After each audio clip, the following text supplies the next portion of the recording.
In early February 2025, the trade relationship between the United States and Canada faced an unprecedented challenge. The escalating trade tensions were sparked by President Donald Trump's controversial decision to impose heavy tariffs on Canadian goods, citing concerns over illegal immigration and the growing fentanyl crisis. On February 4, 2025, Trump announced a 25% tariff on all Canadian imports, framing it as a response to what he described as Canada's failure to address issues at the border, particularly the influx of fentanyl into the U.S. This move also aimed to reshape the dynamics of trade in North America, with a 10% tariff specifically targeting Canadian energy exports, a direct blow to Canada's oil and gas industry, which is vital to its economy. In retaliation, Canadian Prime Minister Justin Trudeau swiftly announced countermeasures. Canada would impose a 25% duty on $30 billion worth of U.S. goods, effective the same day as Trump's tariffs. Trudeau also indicated that further retaliation could extend to an additional $125 billion in U.S. imports following a 21-day consultation period. The goods targeted by Canada ranged from beer, wine, and bourbon to fruits, clothing, and household appliances. However, after intense negotiations, both countries agreed to delay the tariffs for 30 days.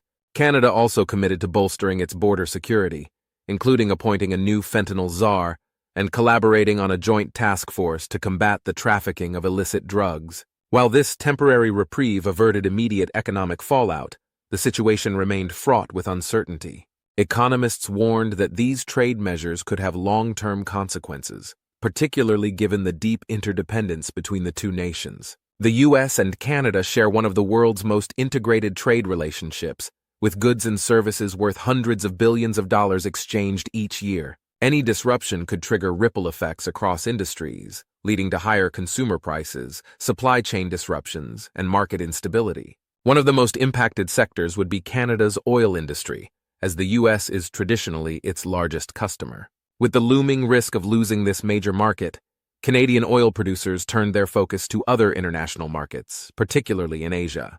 The Trans Mountain Pipeline, which transports oil from Alberta to the Pacific coast, has played a central role. The pipeline's expanded capacity, which reached 890,000 barrels per day by May 2024, provides a more direct route to Asian markets, and Canadian oil exports to countries like China, Japan, and South Korea have been increasing. This shift reflects Canada's broader strategy to reduce reliance on the U.S. and diversify its oil export markets amid growing trade tensions. Canada's oil industry has grown significantly in recent decades, driven by its vast oil sands reserves in Alberta. As of 2023, Canada ranks as the fourth largest oil producer globally, behind only Russia, Saudi Arabia, and the U.S. Despite its economic significance, Canada's oil industry has faced increasing environmental scrutiny, particularly over the expansion of projects like the Trans Mountain Pipeline.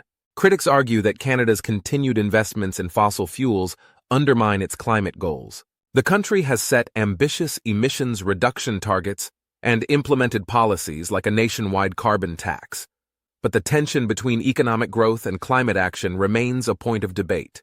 While tensions with the U.S. have dominated headlines, Canada has quietly strengthened its trade ties with other global players, most notably China. In 2022, China became Canada's second-largest trading partner, with bilateral trade reaching $25.4 billion. This growing relationship reflects Canada's efforts to broaden its export markets, particularly in response to trade uncertainty with the U.S. Notably, Canada's exports of canola to China surged by 75.2% in 2023, driven by China's post-pandemic recovery and growing demand for agricultural products. Other key exports to China included iron ore, copper, coal, and wood pulp, all essential to China's industrial growth. Despite this expanding trade relationship, Canada's trade balance with China remains negative, with imports from China totaling $100 billion in 2023, a 16% increase from the previous year. This trade deficit raises concerns about the sustainability of the relationship, but Canada continues to diversify its export markets to mitigate risks and reduce dependence on any single trading partner. In conclusion, while the trade tensions with the United States have sparked significant economic and political discussions within Canada, the broader implications for the global economy, Canada's oil industry, and its trade relationships with both the U.S. and China are still unfolding. Following the announcement of new U.S. tariffs, economists are warning of significant economic impacts on Canadian consumers. The imposition of a 25% tariff on a wide range of U.S. goods could result in higher prices for everyday items, such as clothing and household appliances, as trade disruptions push costs up. While the tariff on Canadian energy exports is less severe in percentage terms, it could still contribute to rising fuel prices, placing further strain on Canadian household budgets. Industries heavily reliant on U.S. imports, particularly the automotive sector, are also at risk. Canada's automotive industry, especially in Ontario and Quebec, is deeply integrated with U.S. manufacturers. The tariffs may lead to delays, higher production costs, and potentially even layoffs as supply chains are disrupted. Given that the U.S. is Canada's primary destination for automotive exports, any disruption in this sector could have lasting effects on Canada's manufacturing capabilities. Prime Minister Justin Trudeau, known for his commitment to multilateralism and a strong U.S. Canada relationship, faces mounting political pressure. His approval ratings have suffered due to the tariff announcement and the broader geopolitical uncertainty. Trudeau's decision to enter negotiations with the U.S. to delay the tariff's implementation was seen as a pragmatic move to avoid immediate economic hardship. However, it was met with criticism from those within Canada who believe the country should take a firmer stand against U.S. pressure. At the same time, a growing segment of the Canadian political landscape is beginning to question the country's dependence on the U.S. as tensions rise. Some political leaders have suggested the possibility of strengthening economic ties with other global powers, especially China. These discussions bring into focus Canada's future foreign policy direction, with some advocating for a diversified trade strategy to mitigate the risks associated with an over-reliance on the U.S. market. In addition to the U.S. relationship, Canada's ties with China have become a point of focus. Over recent years, Canada's growing trade relationship with China has offered an opportunity to lessen reliance on the U.S.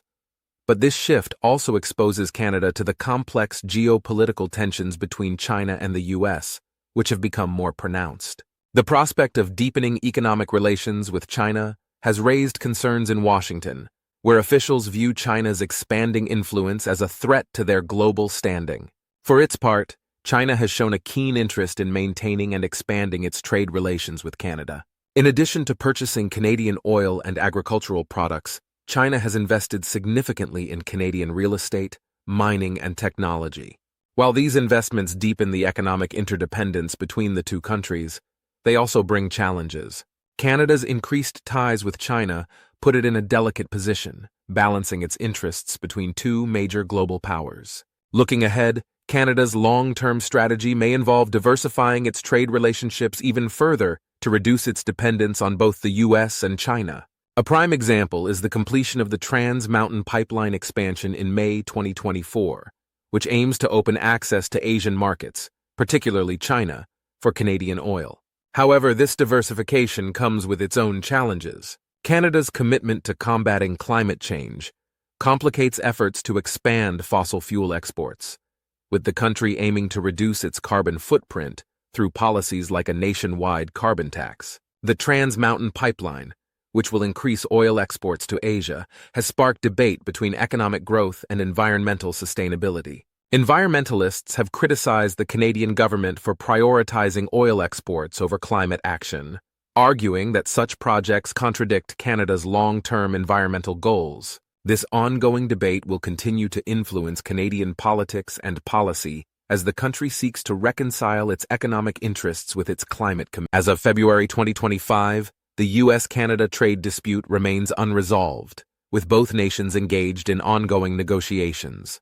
The Trump administration has indicated that it is ready to take more aggressive measures if Canada fails to meet its demands regarding border security and drug trafficking. Meanwhile, Canadian officials are working to mitigate the economic fallout from the tariffs and prevent further escalation. While the delay in the tariffs offers a temporary respite, the core issues, drug trafficking, border security, and trade imbalances, remain unresolved. The road ahead for Canada requires careful diplomatic navigation. The country must maintain its strong economic ties with the U.S. while also exploring opportunities to strengthen its relationships with other global powers, especially China. Additionally, Canada must address internal divisions and growing political opposition to its current trade policies. The outcome of these negotiations will not only determine the future of U.S.-Canada relations, but will also shape Canada's place in the global economy.